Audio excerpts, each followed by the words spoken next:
To mark the 30th anniversary of the Islamic Revolution in Iran, the first of a two-part series looking back at the seismic events that led to the fall of the Shah. Now on BBC World News, how the West and the Shah himself underestimated the power of religion in Iran.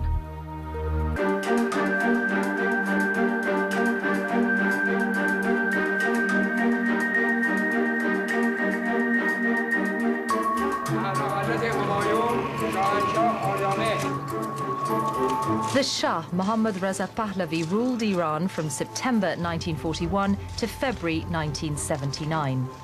From the start, he was determined to transform his impoverished and feudal country into a modern industrialized nation.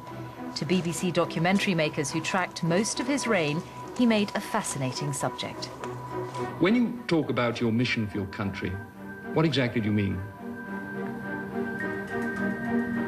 To bring our country within the limits of its possibility, natural-wise, population-wise, our intelligence, our sturdiness, our diligence, our vitality, our manlyhood,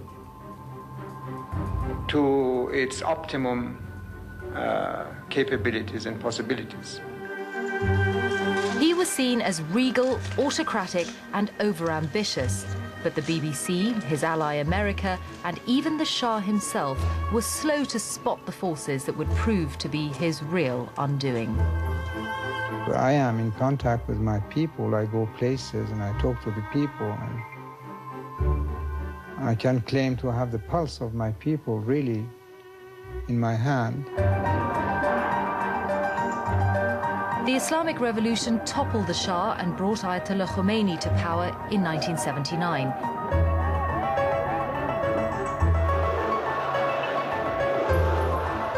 It was the first religious revolution in modern history and the first televised revolution ever. There's no mistaking what this, in fact, really is. It's a massive voice of protest against the rule of the Shah. Day after day, the world woke up to images of Ayatollah Khomeini defying the Shah and the Americans. For the first time, the world witnessed the power of political Islam to change societies. The political initiative now lies totally with the Ayatollah. Now that he's back, he'll very soon announce the establishment of a government of his own. This is a tale of two men, one whose delusions overshadowed his ambitions, and one who never gave up his vision to establish an Islamic state.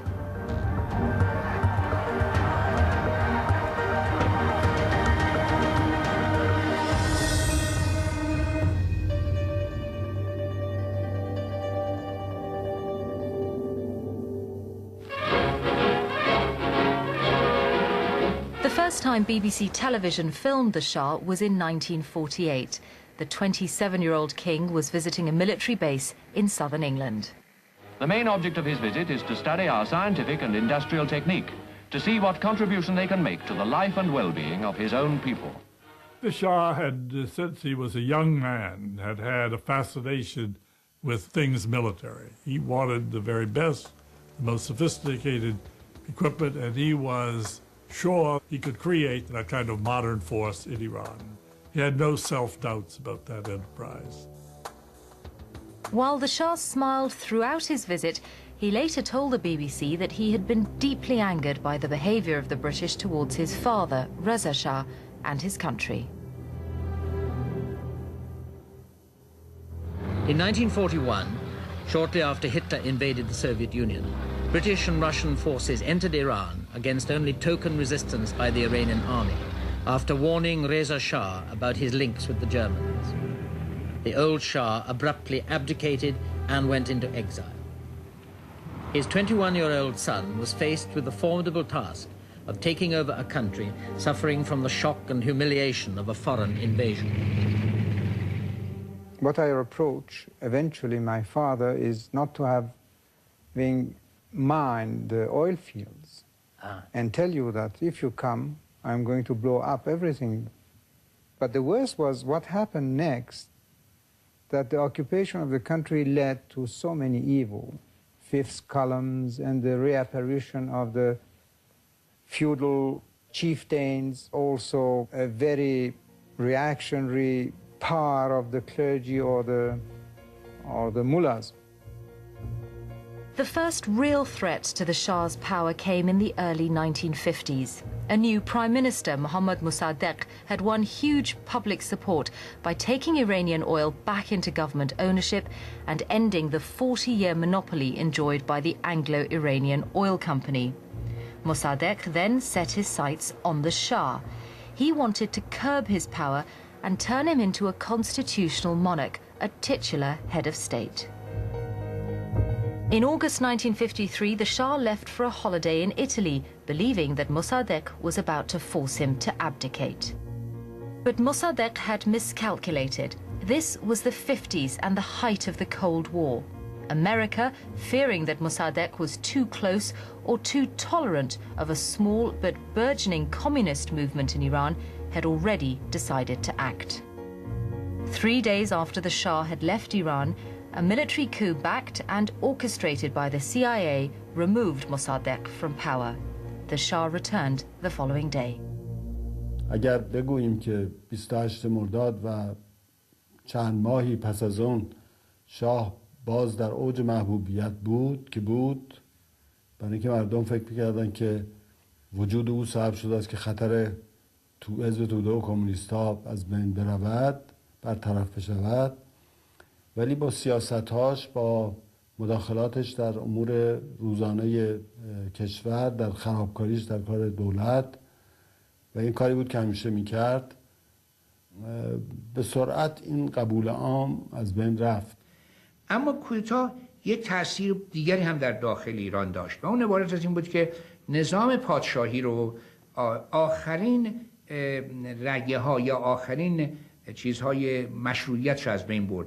برای اینکه در نظام پادشاهی ایران حتی در دوران‌های باستانی این رسم بود که هرگاه پادشاهی به دلیل مخالفت مردمش از کشورش فرار میکرد، میرفت و بعد به کمک یک ارتش دیگری میآمد حکومت رو به دست میگرفت، اون پادشاه دیگه مشروعیت نداشت برای اینکه دیگه از دست ملتش رفته دوباره برگشته، اونم با یک دولت کمک یک دولت اجنبی.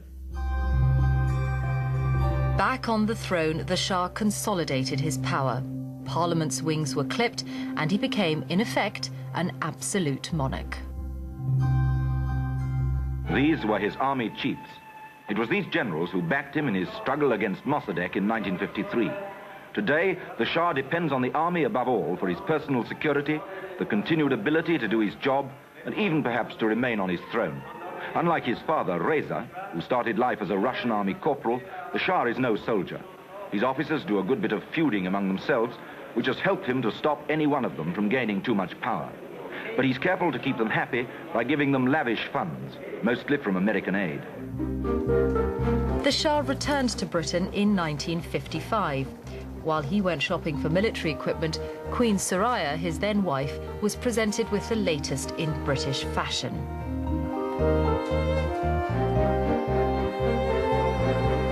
The Shah was now intent on turning Iran into a military superpower. In the 1950s, Iran's northern neighbor, the Soviet Union, was expanding its influence in the Middle East. Britain and the United States saw the Shah as a useful ally in their battle against Soviet expansion.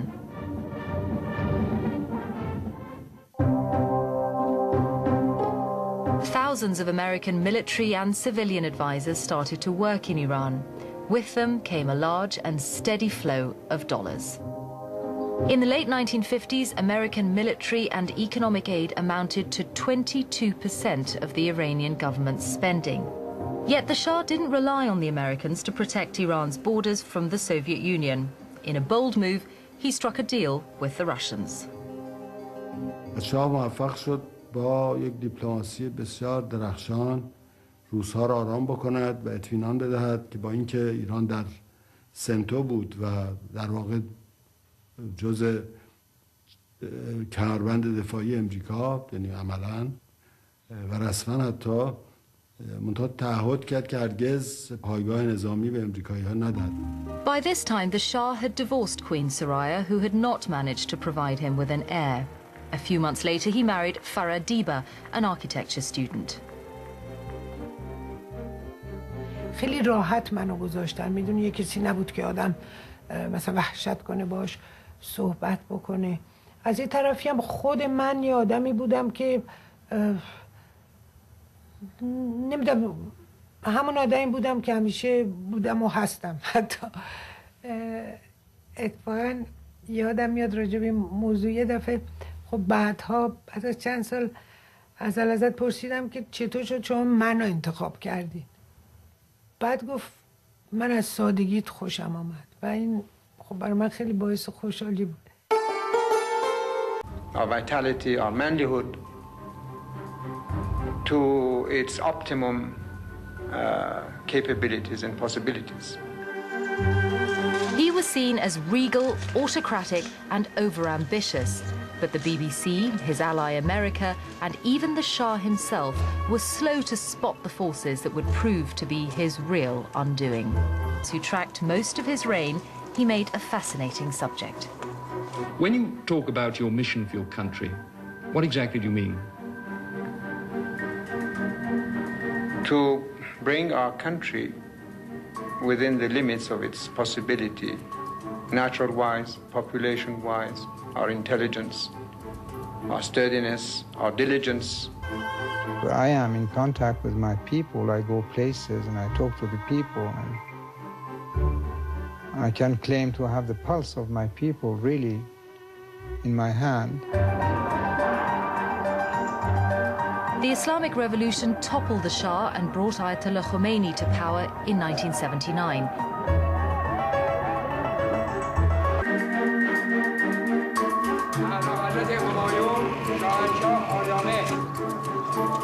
The Shah, Mohammad Reza Pahlavi, ruled Iran from September 1941 to February 1979.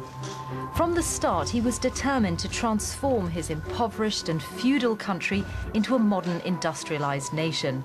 To BBC documentary makers, to mark the 30th anniversary of the Islamic Revolution in Iran, the first of a two-part series looking back at the seismic events that led to the fall of the Shah. Now on BBC World News, how the West and the Shah himself underestimated the power of religion in Iran.